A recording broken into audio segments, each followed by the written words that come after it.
Assalamualaikum warahmatullahi wabarakatuh. Perkenalkan sebelumnya nama saya Muhammad Alfredo. Ini episode 62668 dari kelompok 15. Ini saya akan menjelaskan tentang respon 2, yaitu yang pertama menjelaskan tentang ERD. Apa itu ERD? ERD merupakan singkatan dari Entity Relationship Diagram, yang merupakan representasi grafis dari struktur data dalam suatu sistem atau organisasi. Jadi, ERD ini digunakan untuk menampilkan suatu struktur data dalam bentuk grafis atau dalam bentuk tampilan yang bisa dibaca. ERD digunakan untuk menggambarkan hubungan antar entitas atau objek yang memiliki data yang dapat disimpan dalam basis data. Diagram ini menggunakan simbol-simbol seperti ada yang berbentuk kotak untuk entitasnya, ada yang berbentuk garis untuk relasinya, ada juga yang berbentuk notasi lainnya untuk menyajikan informasi dan tentang bagaimana data terkait satu sama lain. Ini bisa dicari, bisa dilihat sendiri di Google, di banyak simbol-simbol yang ada pada ERD. Selanjutnya ada normalisasi. Apa itu normalisasi? Normalisasi merupakan sebuah proses desain basis data yang bertujuan untuk mengorganisasi data dalam tabel sehingga dapat mengurangi redundansi, yaitu pengulangan data dan dependensi data. Dependensi ini merupakan ketergantungan data terhadap data lainnya. Tujuan utama normalisasi adalah mengurangi anomali data yang dapat terjadi akibat penyimpanan data yang tidak terstruktur atau redundan, atau yang yaitu berkaitan satu sama lain. Nah, ada tiga bentuk normalisasi. Yang pertama 1NF, yang kedua 2NF, dan yang ketiga 3NF. Yang pertama ada bentuk pertama yaitu 1NF, bentuk normal pertama. Pengertiannya yaitu suatu tabel dikatakan berada dalam 1NF jika setiap kolom dalam tabel menyimpan nilai atomik, yaitu tidak dapat dibagi lagi. Jadinya pada tabel 1NF ini tidak boleh ada atribut multi value atau atribut yang memiliki banyak nilai dalam satu kolom, dan harus bersifat unik. Contohnya di sini jika terdapat sebuah kolom telepon yang berisi beberapa nomor telepon terpisah, tapi di tabel ini tuh dia nomor teleponnya itu dalam satu kolom, dia banyak gitu, 1, 2, 3, 4, 5 dalam satu kolom, maka itu tidak bisa, itu tidak memenuhi 1NF. Maka solusinya adalah kita membagi semua nomor-nomor telepon itu menjadi beberapa kolom. Yang kedua ada bentuk normal kedua itu 2NF, second normal form. Pengertiannya itu satu tabel yang memenuhi yang harus memenuhi 2NF jika memenuhi suatu tabel yang harus memiliki persyaratannya dia itu memenuhi 1NF, dan setiap atribut non kunci bukan primary key sepenuhnya bergantung pada atribut yang merupakan primary key. Contohnya di sini jika kita memiliki tabel dengan ada primary key-nya berupa ID pelanggan dengan atributnya 6 produk serta harga produk. Nah, harga produk ini dia tuh kan harga produk ini bergantung pada ID produk, di mana ID produk ini merupakan primary key, maka eh, tabel ini belum memenuhi 2NF. Solusinya adalah kita pisahkan dia menjadi dua tabel. Satu ada tabel produk dengan primary key-nya ID produk, dan juga ada tabel pelanggan dengan primary key-nya itu ID pelanggan. Yang bentuk ketiga 3NF. Pengertiannya itu suatu tabel yang memenuhi 3NF jika memenuhi persyaratan 2NF terlebih dahulu. Di sini setiap atribut dan kunci tidak boleh ketergantungan terhadap primary key. Artinya di sini tidak boleh ada atribut dan kunci yang bergantung pada atribut dan kunci lain melalui kunci utama. Intinya di tabel 3NF ini atribut non kunci bergantung pada atribut non kunci lainnya. Contohnya itu jika kita memiliki tabel dengan kunci utama atau primary key-nya ID guru, memiliki nama guru, ID departemen, dan nama departemen. Nah, nama departemen ini kan bergantung pada ID departemen. ID departemen ini merupakan primary key, maka itu tidak boleh. Solusinya adalah kita mencari mana atribut dan kunci yang bisa bergantung dengan nama departemen. Solusinya. Kemudian ada selanjutnya FD. Apa itu FD? FD itu merupakan singkatan dari functional dependency atau dependensi fungsional. Merupakan konsep penting dalam teori basis data yang menggambarkan hubungan antar dua atribut dalam tabel basis data. FD ini mencerminkan bagaimana nilai satu set bergantung pada nilai set atribut lainnya. Nah, kita lain jika kita memiliki FD A dan B, maka nilai A ini menentukan nilai B. Ini ada contohnya, memiliki sebuah tabel dengan atribut NIM, nama, jurusan, dan juga tanggal lahir. Pertama kita lihat, apakah NIM ini bergantung? Apakah NIM ini menentukan nama? Jawabannya adalah iya, karena setiap NIM nama itu pasti memiliki NIM. Maka di sini jika kita ingin mengetahui nama seseorang, kita dapat menentukan namanya dengan melihat NIM-nya. Maka nama ini bergantung pada NIM. Yang kedua tuh, apakah NIM menentukan jurusan? Apakah jurusan bergantung pada NIM? Artinya, jika kita tahu NIM seseorang, maka kita dapat menentukan jurusan dari orang tersebut. Nah, yang ketiga itu ada, apakah NIM menentukan tanggal lahir? Artinya, jika kita tahu NIM seseorang, maka kita dapat menentukan tanggal lahir orang tersebut. Dan tadi NIM ini menentukan tanggal lahir.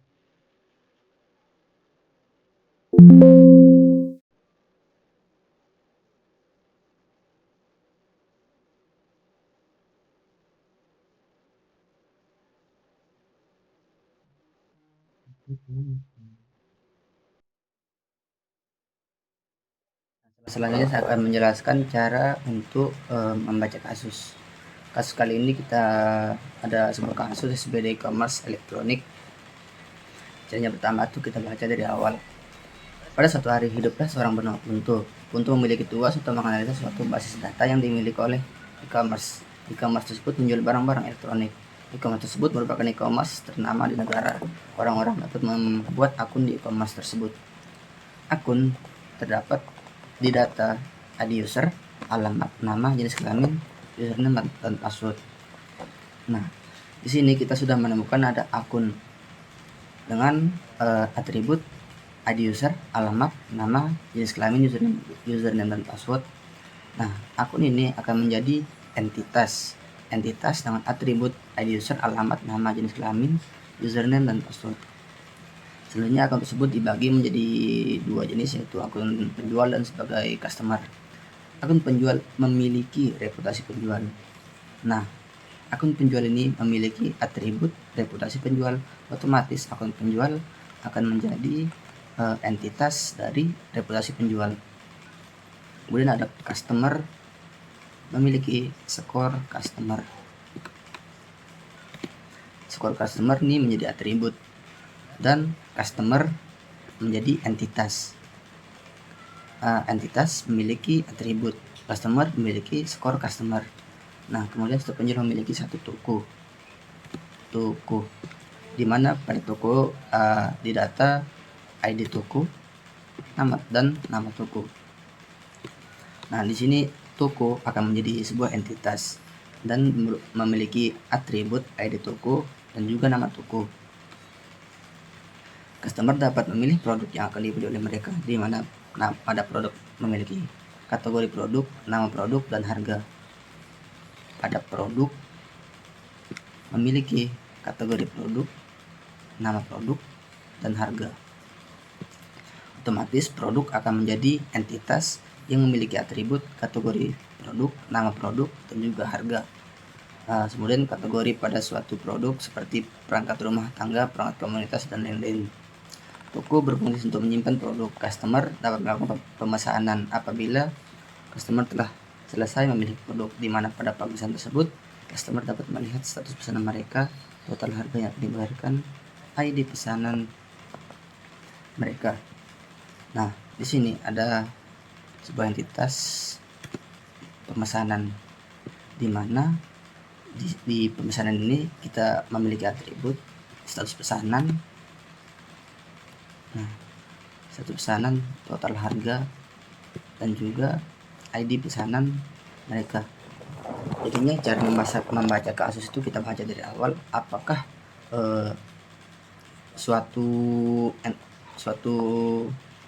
entitas itu memiliki atribut-atribut yang ada di dalamnya. Otomatis atribut-atribut ini akan menjadi atribut dari suatu entitas, seperti akun penjual, toko, ID produk, ID pesanan, dan kita ambil di tengah-tengah. Di sini ada admin, ada mitra. Mitra tersebut terdiri dari perusahaan-perusahaan besar. Mitra tersebut memiliki gudang yang berfungsi untuk menyimpan barang yang dimiliki oleh mitra tersebut. Gudang ini akan menjadi sebuah entitas karena memiliki kapasitas untuk menyimpan barang. Nah, kapasitas ini akan menjadi atribut dari gudang. Kemudian setelah kita memiliki entitas yang ada dan juga atribut-atribut, langkah selanjutnya adalah membuat ERD atau diagramnya.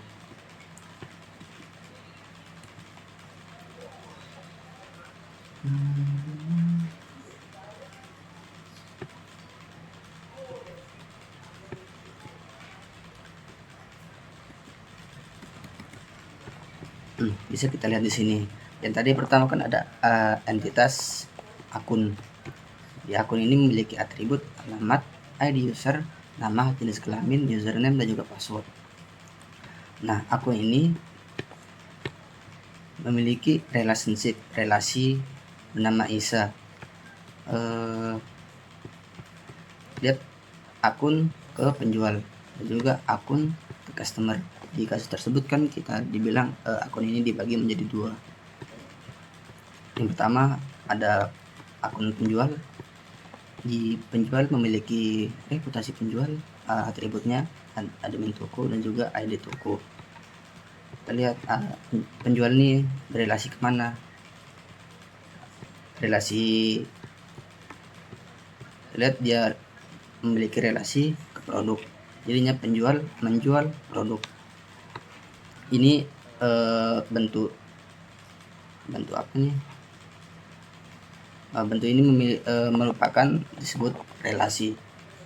Di relasi ini bisa kita masukkan apa dari hubungan dari penjual dan juga produk. Penjual produk, relasinya adalah menjual produk dijual oleh penjual.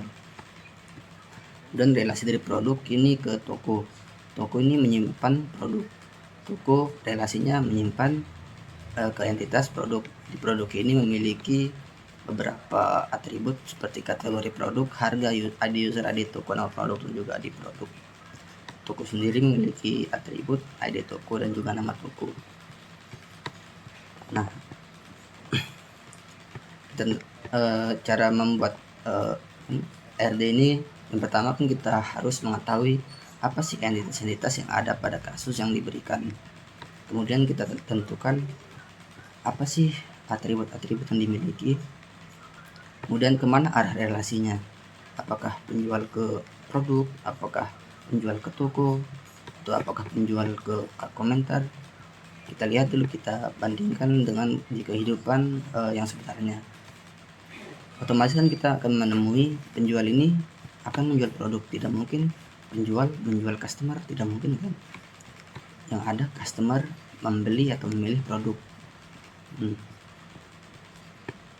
Jadi secara garis besar untuk membuat IRD ini adalah dengan kita tuh pertama menentukan entitas, yang kedua menentukan relasinya, dan juga yang ketiga kita tuh melihat apa sih atribut-atribut yang dimiliki oleh entitas tersebut, dan juga menentukan relasi apa yang digunakan, seperti apakah dia verifikasi, menjual, memiliki, dan juga kita mau lihat kemana arahnya untuk dipasangkan antara entitas tersebut.